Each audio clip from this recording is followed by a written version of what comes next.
What's going on, people? It's your boy, the Black Glove, and I'm here with a dual com today. I got my boy Rusty over here. Go ahead and introduce yourself, dude. Hey, what's up, everybody? It's Rusty. You guys know me as Falken1974, doing the Mandate Mondays with the Black Glove every Monday. Which you guys definitely, if you haven't seen it yet, especially with all the new subscribers, you got to check that out every Monday. We do a podcast. We have a ton of guests from around the community. They come out, they show some love, and we talk about everything. So it's a lot of fun. You guys will enjoy it. But what we're going to talk about right now is Call of Duty Online, which, if you guys don't know, it's a free-to-play Call of Duty. It's almost like a best of. And it's Chinese-made. It's a partnership between the company Tencent, which, to put it in perspective, is like the Google of China. All right, they're a big, big company. They have stake in everything. All right, they partner with Activision, and in case you don't know the company Tencent, they have stock in Epic Games and Riot Games. So that might help you understand how big they really are. That's Gears of War and League of Legends, respectively. But what we want to talk about is how they've developed a free-to-play version of Call of Duty and what it consists of. And I want to ask you, Rusty, and also everybody out there, if that could work here. I'm not sure if it could work here. I do think that people would want it. I think that the reason that it wouldn't work here is that people are very console-based in their games. You know, right now it's console gaming is king. You got the PS4 and the Xbox 360, or I'm sorry, the PS3 and the Xbox 360, and the upcoming PS4 and whatever, you know, codename Durango is going to be. You know, it's a very console-based society here. PC gaming has taken a big dive. It's still there, but it's taken a big dive, and I'm not sure that people around here are willing to go and, you know, put up another computer in their house when they know they're going to have to buy another console coming out pretty soon.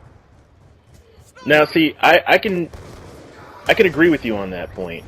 But my thing is, I feel like console games, especially with the future being, you know, no more used games and everything like that, we know it's going to eventually happen, even if it's not in this current next gen coming out. It's going to eventually happen. You're not going to have hard copies of discs, things like that. Eventually, it's all going to be digital, and when everything's digital, free-to-play probably could become a standard. And with something like Call of Duty, we've been kind of asking for, you know, kind of a best of. Take, you know, the best parts from COD 4, from Modern Warfare 2, you know, Black Ops, or Modern Warfare 3, whatever. You know, your favorite Call of Duty games, take the best from it and give us that. Yeah. And with a free-to-play model, what you would be paying for, if you choose to pay for it, would be things like DLC, maps, you know, weapons, things like that. I think that could work. There'd be a lot of profit in it if it's a game that's actually, you know, playable. You know, over here I can see them doing, if they say, yes, it's free to play, they give you everything. Like, they give you can come into the game and play every weapon that's out there for free. But what they won't do is they won't give you things like, they won't give you optics, and they won't give you camo, and they wouldn't give you, like, different reticles for your optics and things like that, because instead of earning them, they would make them microtransactions within the game. I think that stateside, they would do something like that instead of just making it this fully free-to-play game, because, you know, it's kind of like the Team Fortress 2, they've got all these little microtransaction things where you can buy, like, clothes and stuff for your guy. You know, hats and all sorts of weird stuff like that. But Activision being Activision, I see them doing something. If they were to ever go free-to-play on Call of Duty here in, you know, Europe and United States, or even just worldwide with the main franchise, they would have to do something. There would be microtransactions within the game in order to play this. That's the only way I can see that happening. Yeah, and I think that could actually work. You know, I look at a game like Blacklight Retribution, which, of course, it's not as big as Call of Duty. It's a PC-only game, but if consoles had the same versions of games, basically, if you could port a game like Blacklight onto a console, have it free to play, kind of like they did with Minecraft, except they, you know, charge a lot more with Minecraft, it would be amazing for the franchise, I believe, because then you have all these people from around the world who probably wouldn't play Call of Duty. They can get the game for free, they can play it, and then decide if they want to drop money on, you know, the different camos and such like that.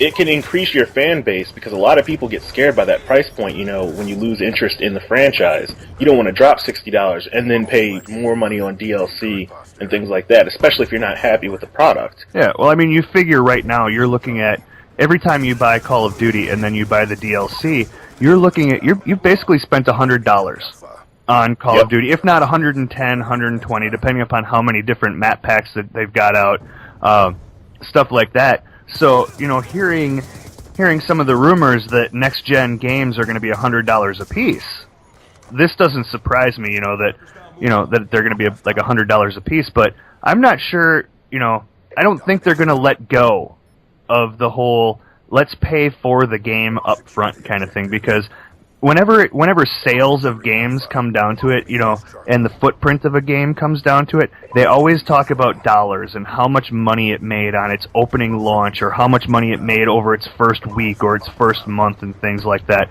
Because that's all we heard about with Black Ops 2. We didn't hear about how good of a game it was. We heard about how many copies it sold and how much money it made. And you also don't hear about the dip in sales over time. Right. Which is a really big thing, we didn't hear how many DLC packs were sold, like how many season passes were sold. We didn't hear about any of that. All we hear about is that first initial number. And I think that would be one of those things that I'd love to hear. I'm not sure if a free-to-play game would actually... I'm not sure if it would hit. That's just my thoughts on it. Yeah, I can agree with that. It's kind of 50-50 for me, because as a PC gamer also, I look at successful free-to-play games, because not every free-to-play game is successful. Some of them really do miss. They don't really catch on, and, that's a loss for the company that makes it. But a big franchise going free-to-play could be huge in the gaming world. Yeah. It could be huge. I mean... because it would change the model for every other company that wants to create a top A-list title, I think what a company like Activision, if they were smart, what they would do, because they do own the Call of Duty franchise, instead of saying, let's make a future game free-to-play, why not make one of their past games free-to-play? Why not make COD 4 or World at War free-to-play right now? Why not just make it so that you can download it from the Xbox Live Marketplace and the PSN, from their network? Why not make it that way right now? You're not really making a whole lot of money off of it as it is. And to a point... No, people generally aren't going to GameStop or whatever and saying, hey, I want to get COD 4 that often. They're not doing it. The lobbies are not full. No, not at all. But you could spark interest in it again by having that free-to-play, and then... that might make people want to play one of the newer ones that come out, and actually drop the money on it, going, wow, if this was like, this is how the graphics were and what it was like back in the day, I wonder what it's like now. And use it kind of like a marketing tool to get people in on the new stuff that's coming out. Exactly. And it's kind of funny, people playing the old games and it piquing their interest in the new ones. Then you get into playing a new one, and you're really friggin' frustrated. I mean, that's why I brought up how Call of Duty Online is kind of a best of, because it's kind of a question that we all have. Do you want something new from the company where they attempt to be innovative, but in the end it's really the same of the old? Yeah. Or would you just want them to create a game like what they have for the Chinese, where they just give us what we asked for in previous games and then add extra things onto it? Yeah, I mean, let's look at this here. I'm looking at some of Major Nelson's stuff, like the top Xbox Live titles that get played. Right now, number 1 is Call of Duty Black Ops 2. Now let's move down the list here. Number 5 is still Modern Warfare 3. Number 7 is Black Ops. And then number 12 is Modern Warfare 2. So out of the top 20, you still have 4 Call of Duty titles on there. So there's still people playing all of these right now. Halo is up there. It goes from like Call of Duty Black Ops 2 to Minecraft. You have an indie game that is at number 2 on Xbox Live, beating out EA Sports, beating out Halo, beating out NBA 2K13. If they were to make something like Call of Duty 4 or World at War free, it would easily be in the top 20. Easily, wow. You know, and then you would have That's amazing. You would have the entire series of Call of Duties for this generation of console in the top titles for Xbox Live. See, I love that idea, and I really, really wish that Activision listened to the community when it came to things like that. Maybe in the future they will, because I love the older Call of Duties, and I'm not going to lie, I like them more than I like Black Ops 2. So getting full lobbies and a large amount of people from the community back into those older games would be amazing. Yeah, definitely. You know, they still say that there's more people playing now than there ever have been, but you know, it's a lot of people that don't know where Call of Duty came from. You know, you know this, and a lot of other people don't, though. I mean, I've been playing Call of Duty since before it was Call of Duty, when it was Medal of Honor, you know, and then they split off and made Call of Duty. That's how long I've been playing these games. I've played since Call of Duty 1, and, you know, I'd like to see some of that stuff back. You know, bring me back some Jeeps and tanks and, you know, things like that. Call of Duty 4 for me was one of my favorites. I absolutely loved it. And, you know, Modern Warfare 2 was good as well, and I loved World at War just because Kiefer Sutherland was in it, so. That was some great voice acting. We talked about that last night. We want him back. We want Kiefer back. I think we need Kiefer and we need Ice Cube. And maybe some Jack Black. Yeah. Just for the comedy level. We got to get that going. Right, just for the fun factor. But there's no way that game would be free to play because they have to pay them. God, I can only imagine the amount of money he made off the commercials and everything. Right? But anyway, thank you for coming and doing this DualCon with me. Really just want to have a good conversation about Call of Duty Online and the free-to-play, because the imagination that I have when it comes to the future of gaming is just out there.